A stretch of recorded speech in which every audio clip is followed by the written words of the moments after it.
Welcome to For the Long Run, the podcast exploring the why behind what keeps runners running long, strong, and motivated. I'm your host, Jonathan Levitt. Through personal and professional connections in the running world, I have the privilege of getting to know some amazing athletes. I've always been fascinated by the psychological aspect of running, and this podcast is aimed at exploring this and much more. I hope you enjoy. This episode is sponsored by Janji. Janji is a local to Boston running apparel company dedicated to exploring, connecting, and giving back through running. Inspired by travel, informed by function, and built for adventure, Janji makes running essentials to equip you wherever you run or roam.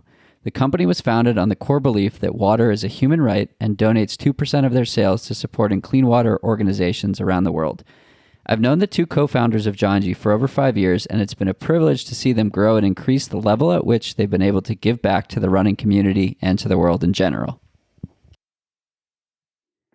Welcome back. I have Mel Lawrence joining me today on the podcast. Mel, thanks so much for taking some time to chat. Yeah, thank you. I'm excited. For sure. So first question, who is Mel? Oh, that's a good question. Well, Mel, live and train in Bend, Oregon. I love cats. I feel like that's important to know. One of those cats over dogs and oatmeal raisin over chocolate chip people. Few of us in the world. And what else? I don't know. And you run a bit. And I run a bit. Yes, quite a bit.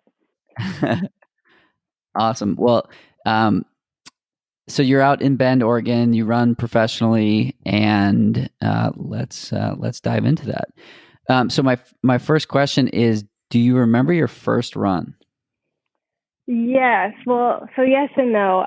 My parents kind of jogged my memory for this like years and years ago, but we used to have this neighbor. I grew up on a 10-acre ranch farm, and we had this neighbor named Ravella, and we loved her. And she didn't have any kids of her own. She unfortunately lost them in a car crash years before we met her. But so she kind of took to us, and we took to her, and she would go running out on the dirt path behind all our houses, and we'd like constantly go after her, chasing her. And she was so nice, of course, just like jogging our pace to allow us to keep up. Keep in mind, we were probably like 6 years old at this point. But my parents said that, like, you know, we'd always like go out there running after her.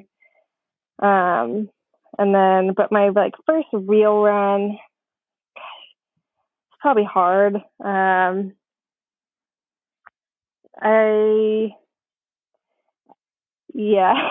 also have another crazy running story.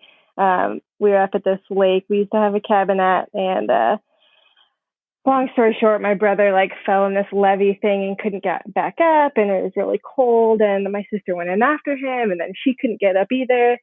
And I ran about 1.5 miles back to my parents' cabin, and it was the longest run of my life, and it was so hard. And thinking about it now, it's like, wow, that's a really short distance. But at the time, I remember being like, I'm never going to get there. This is so hard.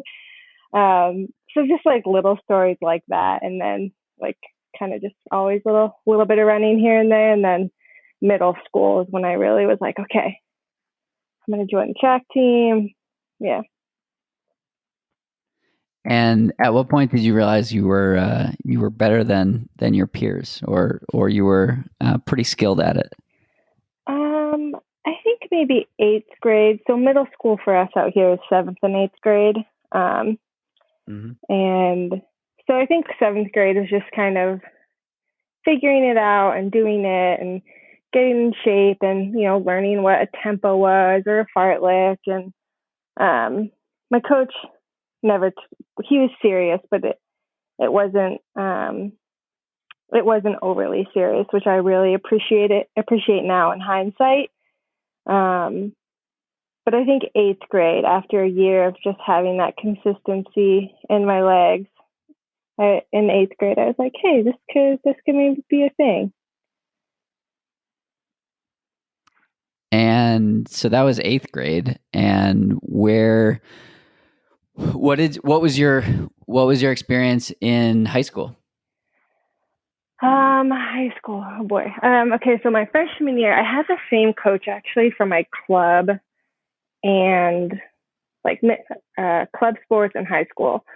So that was a super easy transition. I know a lot of people have like a middle school coach and then club coach in high school, but mine was pretty much all the same.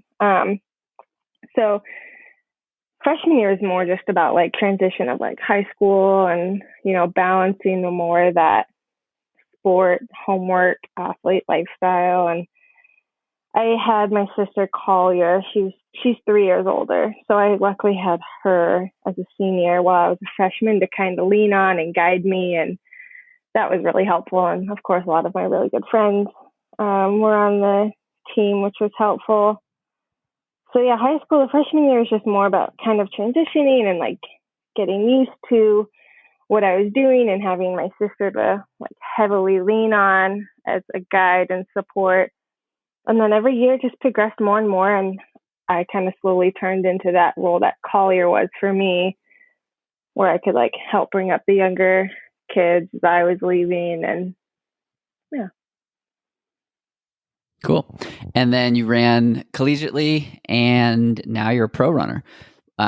When you were in college, did you have dreams of going pro? Yeah, so I ran at University of Washington, and I loved my experience there. I loved Seattle. I really liked Coach Metcalf, and I did get hurt a lot, which was unfortunate. But I did have like early signs of success, and I knew there was talent in there, and talent doesn't go away.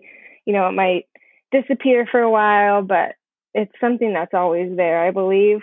So I knew I wanted to go professional. Just with all my injuries, I wasn't really sure how realistic that would be after a while, but here I am. It's realistic. It's happening. There we go. And what was the experience like turning pro? It was, just another transition. Moved to Bend, which coming from Seattle was a huge change if you've ever been to either or both. Yes. I had this like itch to go to cities for a while after coming here. But I really, really like it. I don't plan on leaving anytime soon. I love Bend. But yeah, it was just a transition. I moved here and the training was different. We were doing workouts where if you had told me to do that in college, I would have been like, absolutely not. I don't know how you think I'm possibly going to finish that. So it was just a transition. And because I came into this program with so many years of injury, it took a long while, probably at least 2 years to just kind of get in a consistent groove where I actually felt like pieces of the puzzle were clicking back into place for me. That's awesome. And talking about Little Wing and training with that group. I love it. It's great. Little Wing's kind of gone in a few phases since I've been here. So I was part of the first group that came in fall of 2013. And it was small, it's something new, so you never really know how it's going to work out. And so there was 3 of us, myself, Christine Babcock, and Betsy Flood. And then Collier, my sister, came a year after. And since then, this group has taken like so many different shapes. It went from just me and Collier at one point while Lauren was transitioning to like raising Jude and then having her second kid, Zadie. And now it's a big group. I think there's 7 of us now with our newest addition, Angel. And it's been really fun for me to see those changes. And I really enjoy the bigger group. It's everybody has such different strengths that you can work off of, where we have Rebecca and Sadie who are pretty speed based, but then Rebecca has like that endurance side, so she can do more of that stuff, and then Carrie and Collier are really good at the long stuff, and I'm still learning about Angel, but I think she has some speed too. So it's nice to use each other's strength. There's enough of us that it works really well together for those various things. And how has I love the group dynamic, particularly when there are different skill sets that can lead on one day and not follow, but be led on other days. I think it's super cool that you guys have that out there. Um, what has 2020 been like for you? It's been fascinating to chat with professional athletes, particularly track and field athletes who didn't get, the marathoners got their trials, but the track and field athletes didn't, and there was so much uncertainty, and then it was pushed back, and then it was whatnot. What's been your experience so far this year? I've definitely had ups and downs, I'm sure, like most people, but I like to think I've mostly been up. Um, when everything first happened, like mid-March, we actually went to Flagstaff for altitude training. And it was pretty much as soon as we got there, maybe 2 days after that, we kind of thought maybe we shouldn't have gotten on a plane and flown here. What are we doing here? Yeah. And our training immediately changed. Like Lauren was like, okay, like we need to back off the intensity. And being in Flagstaff was actually probably the hardest for me, just because it was so new and so unknown what was happening. And I'm a bit of a homebody, so I was just not homesick, because even though I'm a homebody, I don't really feel like I get homesick, but I just felt I felt very confused while we were there, and it didn't feel as safe because Flagstaff's not home and we're not familiar with it. So that was probably the hardest, but we stuck it out for, I think, maybe 3 weeks, because even though we knew races weren't going to be anytime soon, we knew that we would get benefits from altitude. So I'd say being in Flagstaff was the hardest. And then once we got home, it got better. We kind of had a better understanding of what our season might look like, and the idea of maybe there only being a championship and focusing on that. And I mean, Lauren is really, she tries to teach us, and she really vocalizes that we just need to be adaptable. And I think that's really hard for athletes sometimes, because they tend to be maybe perfectionists or a little more obsessive compulsive. But I think she's done a really good job of teaching us the importance of kind of being adaptable and flexible. Yeah, I think that's super important. It's been sort of the mantra that my coach has taken me through this year, where the plan is just a plan, and it's a framework for what's supposed to happen. But being adaptable, being flexible, particularly when there are no races on the horizon, or the Olympics aren't on the horizon, it's you can just get in a good chunk of training, and if you need to back off, you can back off without fear of I'm going to miss a workout or whatnot. Yeah, I think as I've gotten older, I've understood that a lot better too. Like, oh, it's okay to miss a workout, or yeah. And Lauren always says too, like, she writes our training for the week or the 2 weeks, but she's like, rarely does it ever stay the exact same. Like, a lot of times, like, how are you feeling? A little bit bad? Okay, let's change this. So, yeah. So how has your motivation ebbed and flowed throughout the year? Yeah, kind of same, ups and downs. I definitely had a moment where I was sort of just like, just put me out to pasture, let me just run. Like, I'll just like do consistent mileage. But then I realized I like working hard. And I think most people do, or else they wouldn't be in this sport. And the hard workouts we're doing this year, they are going to benefit us for next year. It's not just lost training that doesn't count because there wasn't a full season. So once I realized that, the motivation to keep training was not fully back to normal, but relatively normal. And I felt good about doing it. And early on, it was much harder, but it got better. Maybe like mid-April, May. That's awesome. Yeah, I love the concept of, the work you do now will benefit you later. I had Shalane on the podcast back in March, and the line she used was stuffing the silo with miles. And you can do all this work now, and it will benefit you in the future. And so many people never get a chance to put in like a big block of work because there's always a race on the horizon, and if the motivation is there and you get in a good chunk of training, people can come out of this in a much better place than before. My question to you is, so this podcast is aimed at exploring the why, and 2020 has forced a lot of people to explore their why with no races, as we talked about, and understanding intrinsic versus extrinsic motivation. Is that something you've consciously thought about this year? Like, why am I doing it? What am I doing? Things like that. Yeah. Like I said in Flagstaff, when we first got there, I definitely thought, I'm like, what are we doing here? Like, why are we here?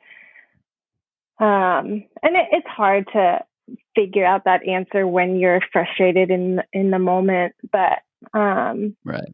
I like this sport. I like working hard, as I said, and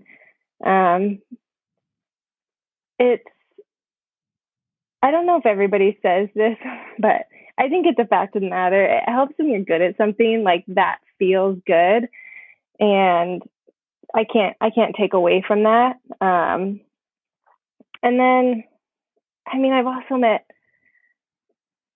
so many cool people doing this, and I've traveled so many places, and none of that would exist if it wasn't for this.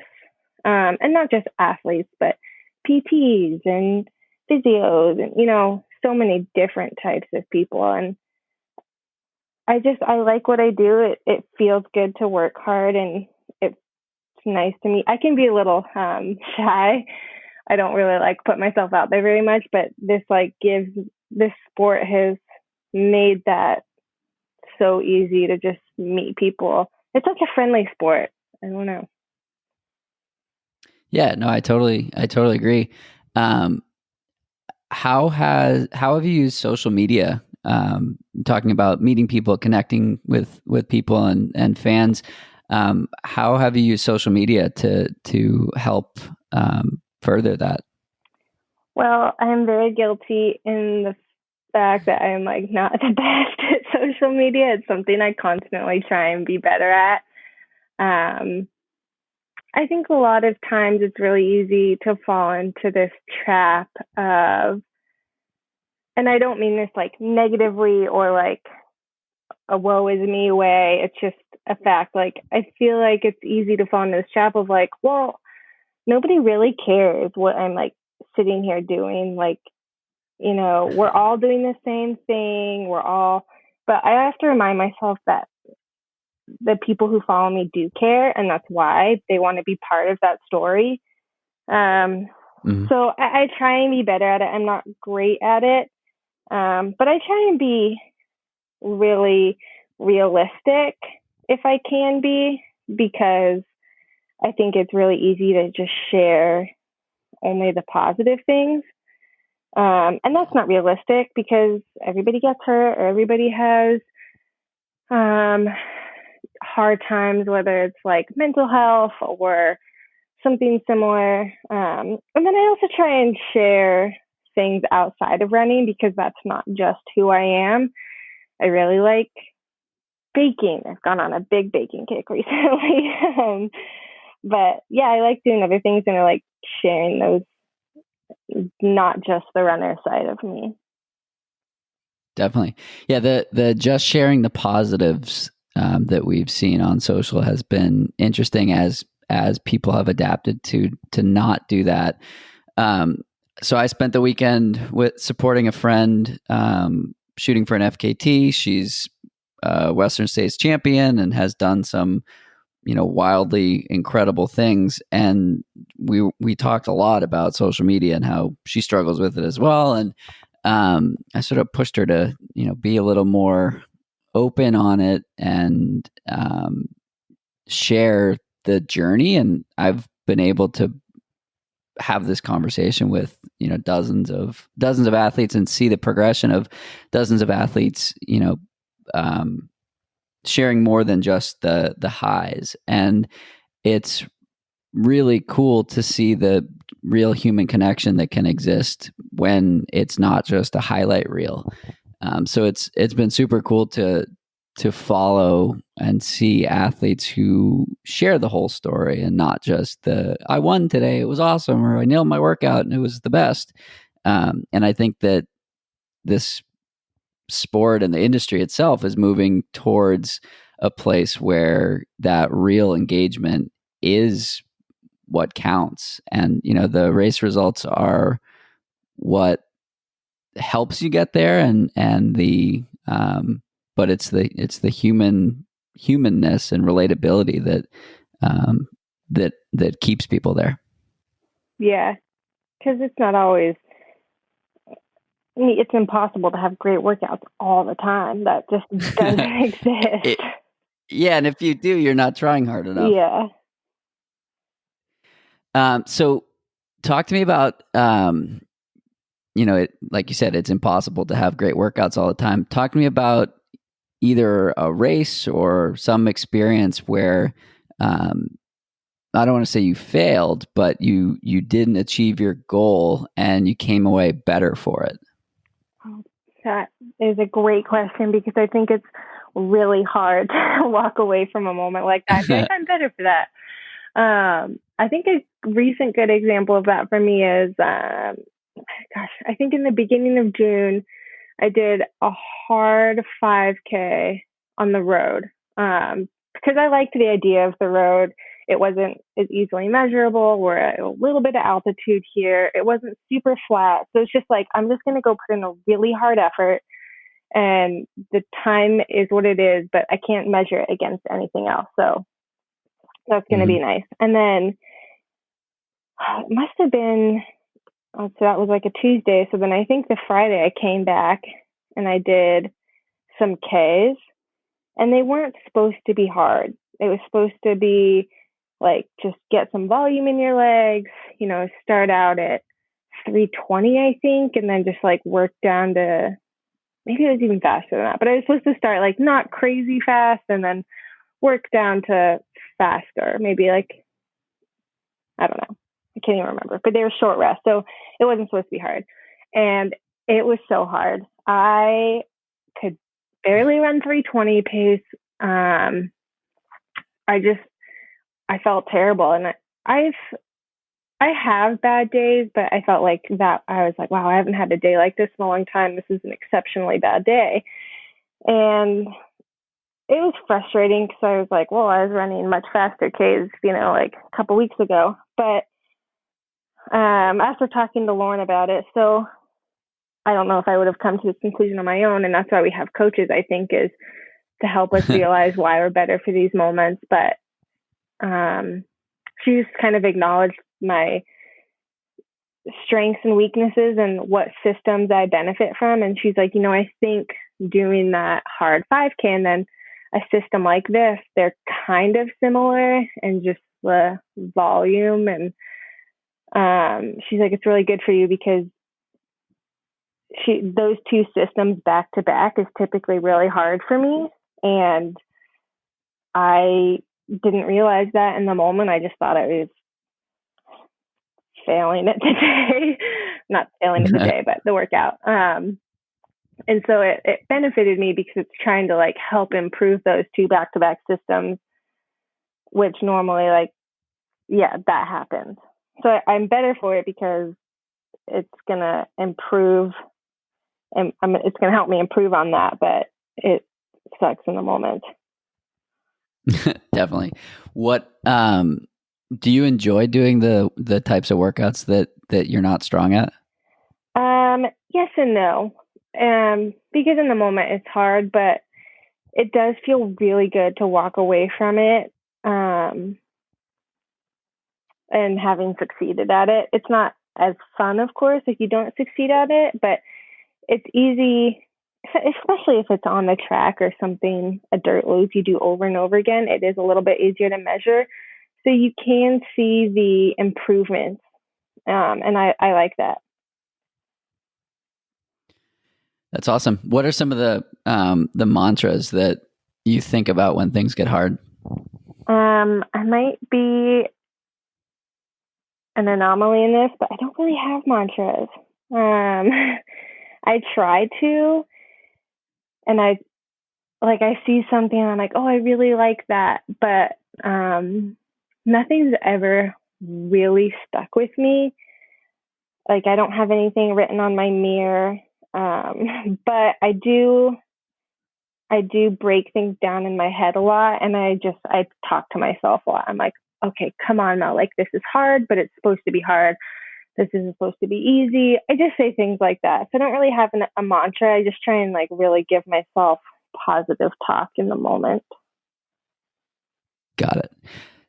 Switching gears a little bit, many people may know you formerly for being on the receiving end of customer service emails at PickyBars. Yeah. What was that experience like, working for a brand that supports you in that way? It was really great. I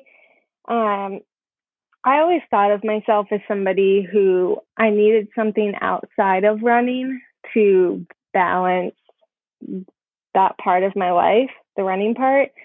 And I moved here and I didn't have a job, and I like needed to get a job, but it's hard to find something that allows the flexibility we need.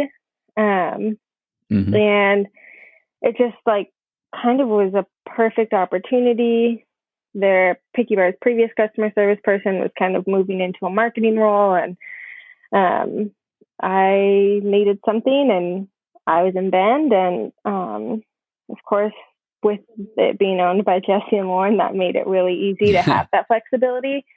But I really liked it. I feel like even though most of it was over email, I made some really good relationships with people. And like there's this guy in Germany, Enrique, and I emailed him for like 6 years straight. And when I ran the Abbott 5K in New York last year, 2018, I guess, he was there. He was running the New York Marathon. He needed PickyBars, and I was like, he's like, hey, my shipment's not going to get to Germany in time.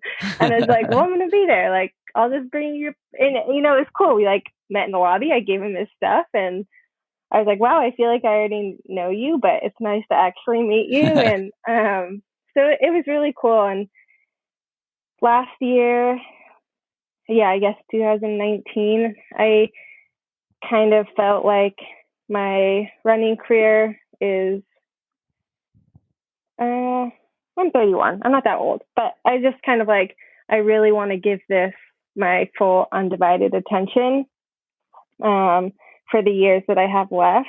And so I just decided to step away from PickyBars, and, you know, Lauren and Jesse were great about it and extremely understanding, of course, because they both have had their professional athlete and professional work careers. So I loved it, and it was a really good balance, but I got to a point where I was like, okay, I need to put all my attention into running for what I have left. That's awesome. What were some of the ways that you were able to structure the work and training and life in that time? Well, I always worked in the afternoons because we have practice in the morning.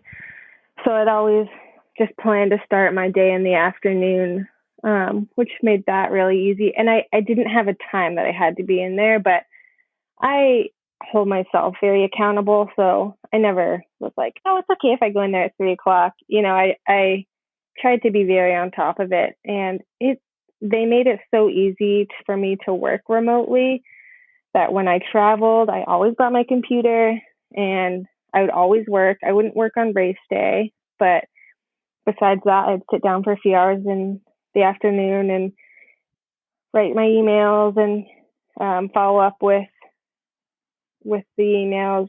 I think the ability to work remotely and just take my computer made it really easy. Like when I was in Europe for racing, I always had my computer, and I would always, for a couple hours every day, just sit down and respond. And yeah, I feel like I did a good job. I hope all those people on the other end felt like I did a good job too. I think I emailed you a couple dozen times, and you definitely did a good job every time. Every time I had a problem, so thank you for that. And it's been fun to watch that company grow over the years.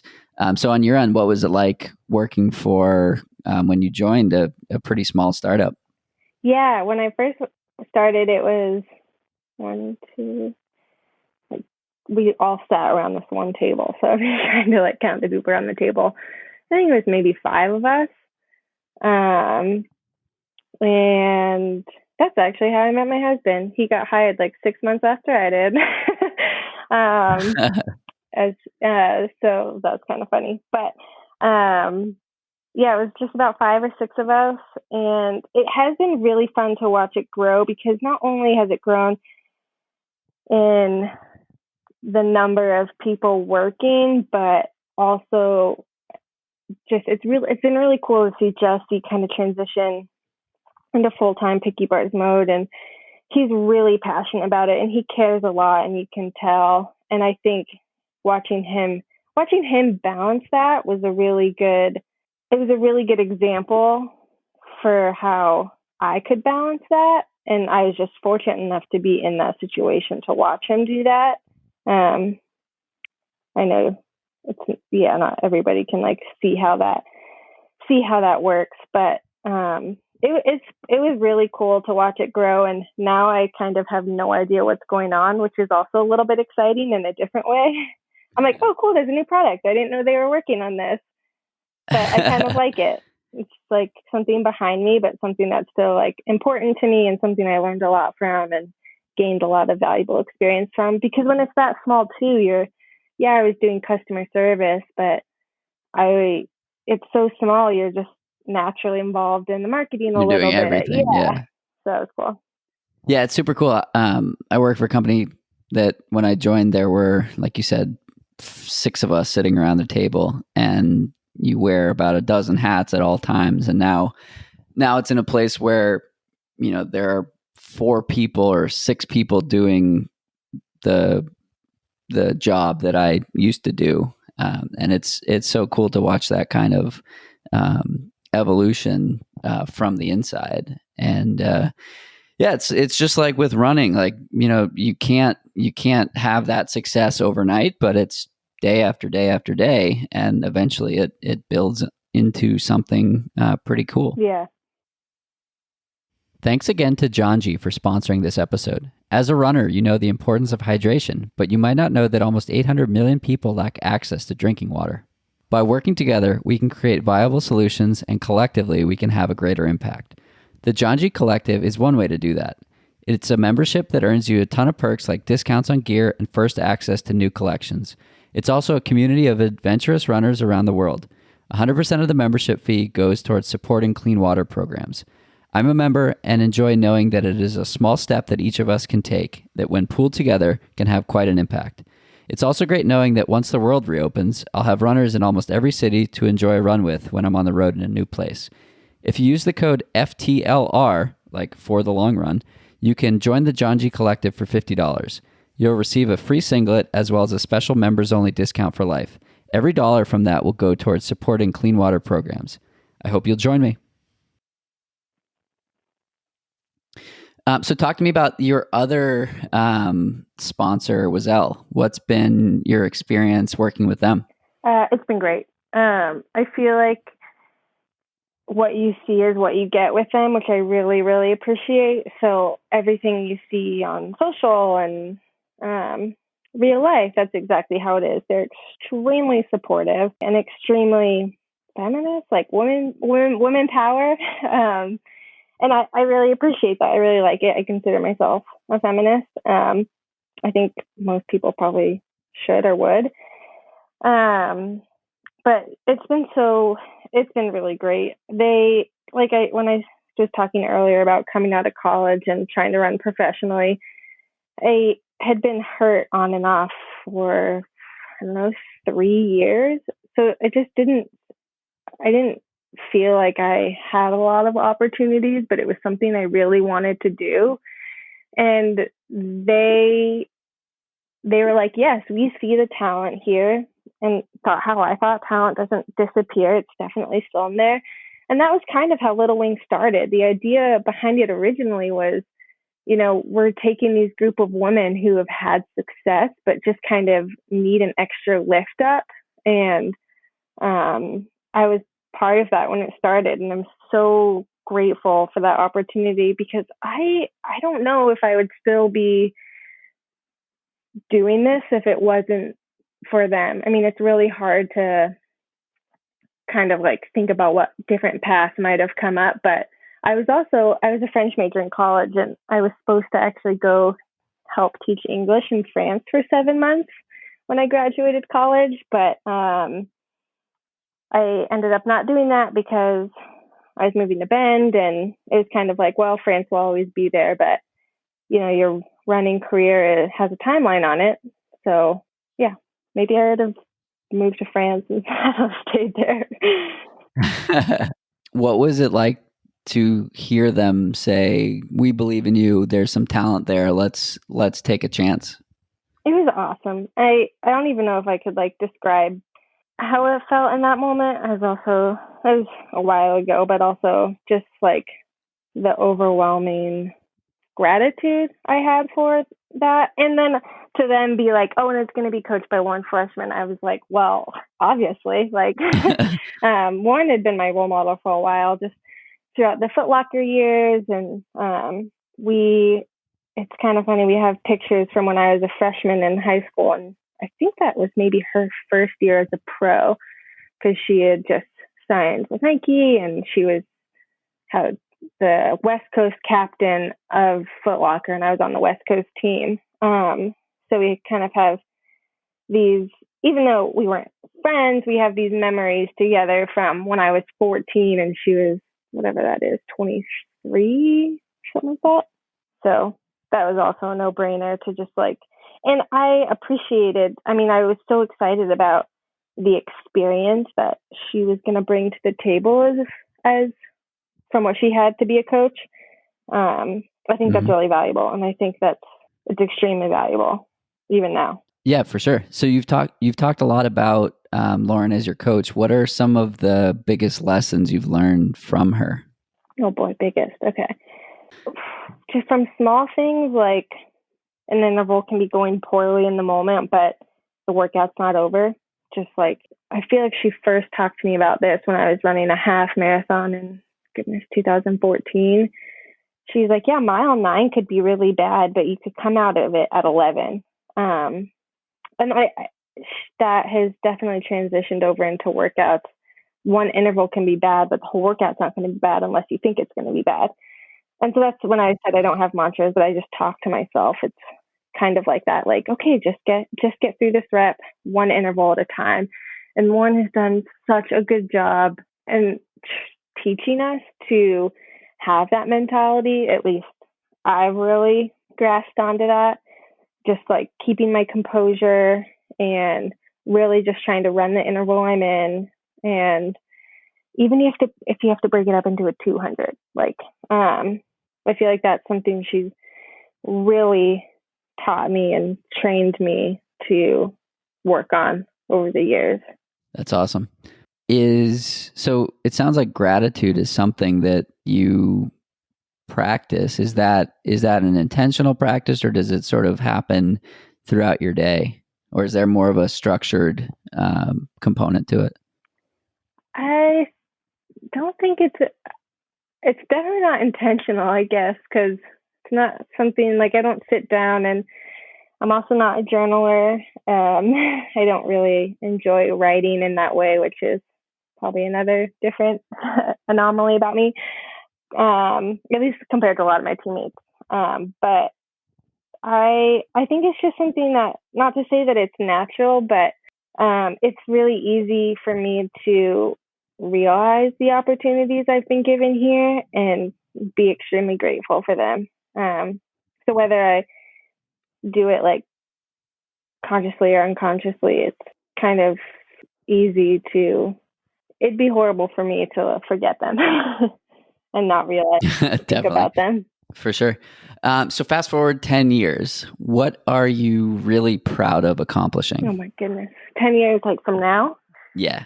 That's a good question. A couple months ago, Lauren sat us down and kind of asked us, and this is when we weren't really sure what was happening with our season and the world, but she asked us what's something that we want to take from our group and something that we want to give, and something that I said I hope to bring to our group. And it could be our sport, but I think this is just more of an example of our group because it's the people I'm around every day. But my answer was experience. And I always want to be involved in Little Wing, and whether I'm running or helping Lauren or whatever it is. But I really hope that experience is something I can leave behind me. And if I can leave that with Little Wing, I would be pretty excited. Just like the little things, like, I don't know, dealing with injury and composure and just life experiences that have taught me different things, not just running experiences. So with our group in particular, and that's something that I hope to always provide, but also leave behind. And then you're talking about our sport, right? Mm-hmm.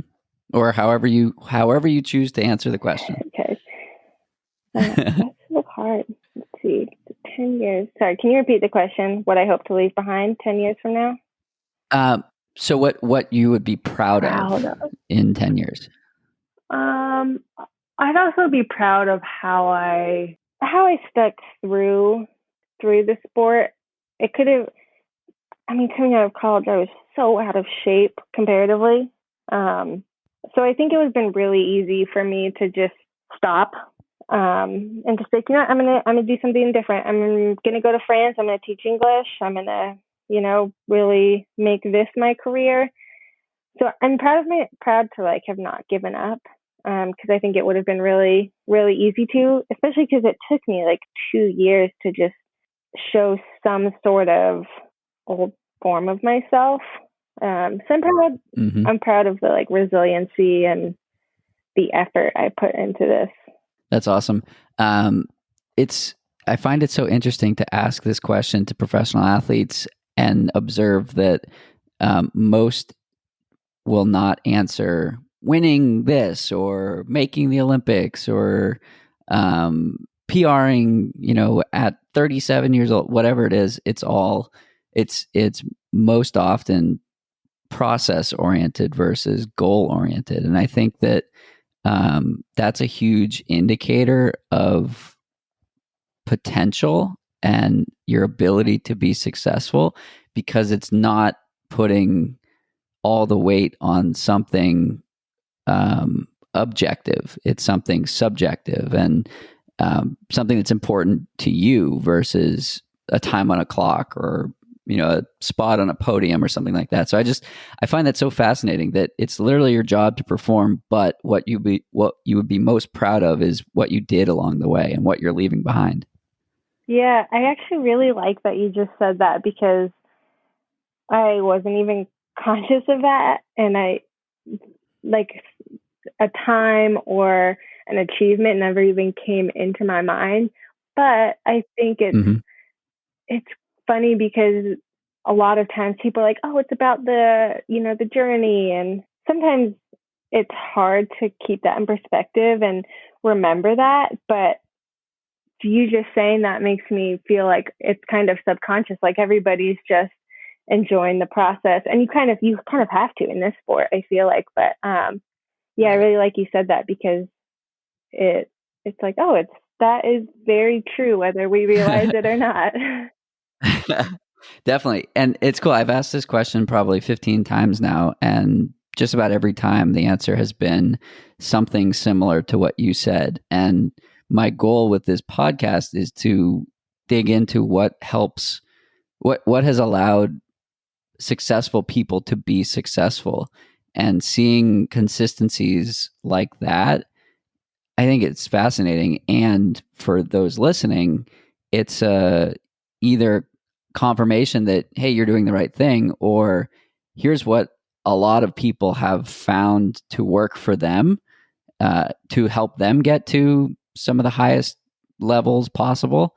Maybe it's worth, a shift in perspective to see if that can lead to a more sustainable approach to life or training or sports. Yeah, especially for life, because there's a lot of life after the sport. Totally. Yeah. What I love about it is all these things we learned in running apply to life as well. And I think that's the best way to use it. Yeah. What do you know, switching gears again, what do you know now that you wish you knew coming out of college? Well, I wish I would have known not to run so hard all the time.